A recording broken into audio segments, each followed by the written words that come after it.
What's up, my dudes? Last Epoch Season 3 Beneath Ancient Skies has just entered its hype week, day 1. So, we're only 10 days away from Season 3 launch, and the hype week has officially started. So we're gonna have a look at this blog post right here. The first one out of 5, I think, at least. It's day 1. Let's have a look. Hello travelers, and welcome to day 1 of our Hype Week posts for Season 3 Beneath Ancient Skies. For those joining us for the first time for a new season, Hype Week is a week-long series of blog posts covering some of the biggest features to look forward to in the coming season. That means over the next 5 days, you will get your first look at the new Ancient Era zones. The new Lich skill Flay, updates to Necromancer, Minion AI, quality of life features, and more. The Hype Week culminates in the patch notes coming this Friday, August 15th. Okay, my dudes, let's keep reading. The team has been hard at work, and it's finally time to reveal it to you. Before eventually getting to the full nitty-gritty with the patch notes, let's start with taking a look at the new gameplay system coming with Season 3, the Primal Hunt. The Primal Hunt is a new random encounter similar to the Nemesis mechanic, being introduced to Last Epoch on August 21st. You will be able to encounter the Primal Hunt during normal gameplay in both campaign and in the Monolith of Fate. But what are we hunting, and what trophies are we seeking? The Primal Hunt introduces a new way for players to discover powerful new items for their characters to equip in the form of primal uniques, and Tier 8 affixes that transforms any item into a primordial exalted. Those items are some of the most powerful and exciting ever introduced in Last Epoch. What? Let's get into how you will go about interacting with this new system. Okay. That was a mouthful. As one might expect, with a name such as the Primal Hunt, everything starts with tracking your prey. Along your journey, you will encounter a mysterious rift that one of the rift beasts has left open to their breeding grounds. Okay. Upon traveling through this rift, you will find yourself at the entrance of an ancient cave, meeting with Scarven Bloodhorn, the Wengari Huntmaster, to begin tracking your quarry. The beast you're tracking is not only one to be found in these caverns though, so do be prepared for a fight. Enemies within this cave system will drop ancient bones instead of gold. How do normal dinosaurs get in their pockets? Okay. Which you will eventually use to acquire primordial items. We will talk about primordial materials in just a bit. Okay. Alright, so we are getting some new currency, my dudes. In the form of bones, but also in the form of some new materials. Let's have a look. The Rift Beast. Making your way through these ancient caves, you will eventually find a nest belonging to the Rift Beast. Rift Beasts are dangerous, invasive predators that have the ability to tear through reality to hunt down their prey. How dangerous? Let's hear it from the Huntmaster himself. Tell me, how far have you seen a predator travel in search of prey? What if I told you of a predator that tears rifts into other times to sate its hunger?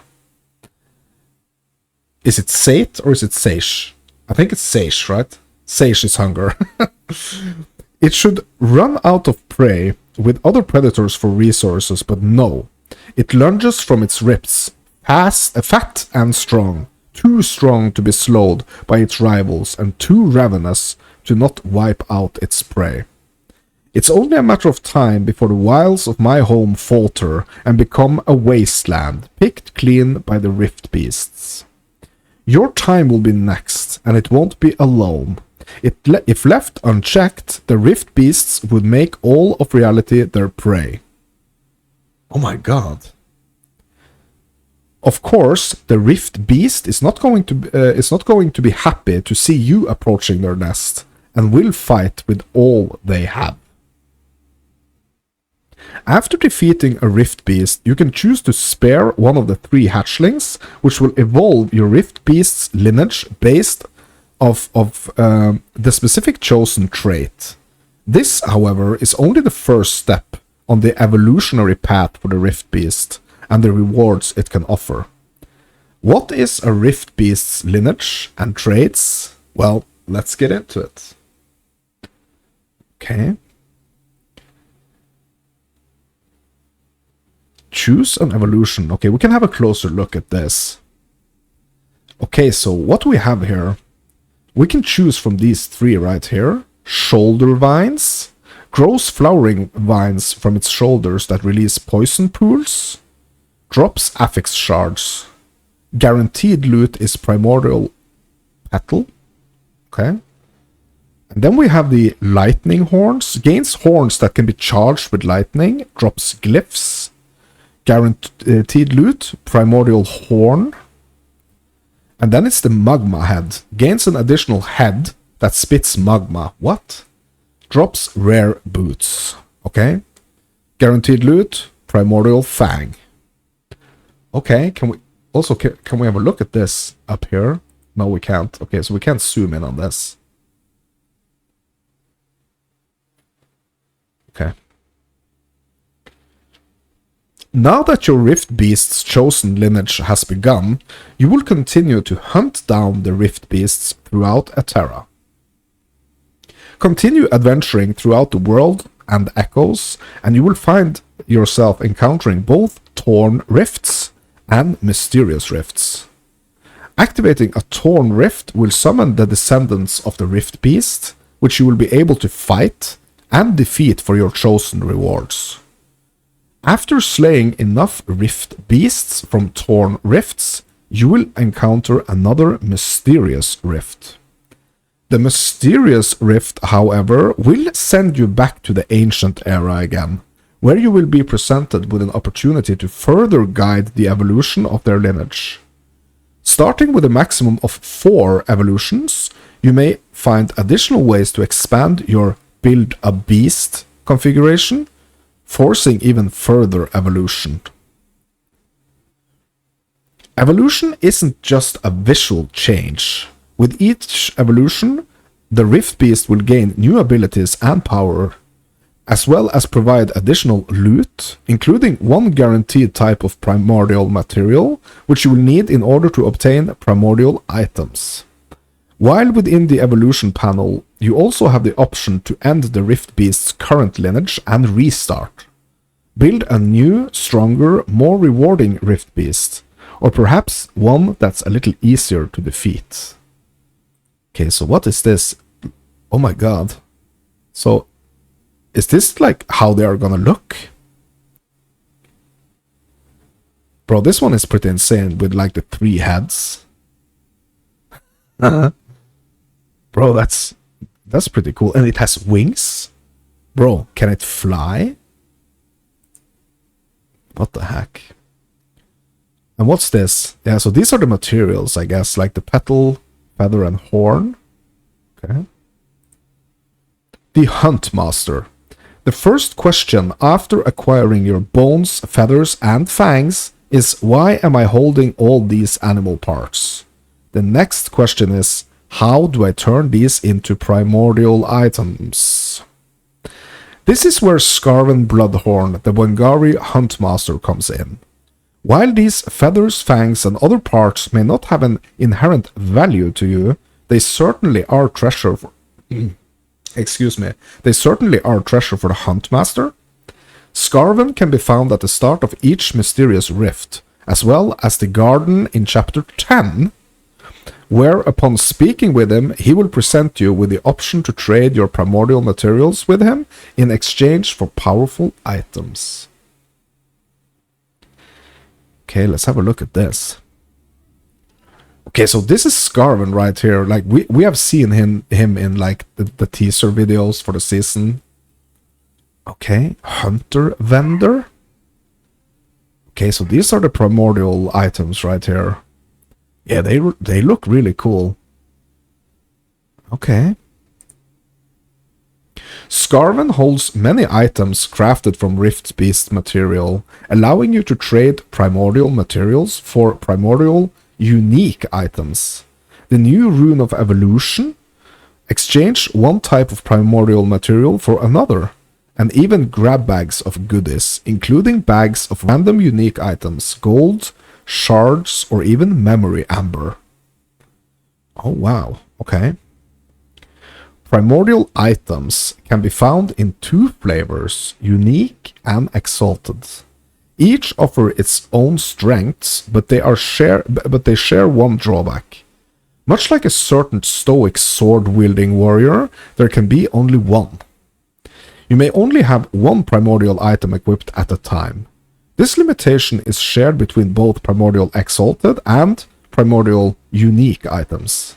This means once you equip a primordial exalted or unique item, you cannot equip any other primordial exalted or unique on that character.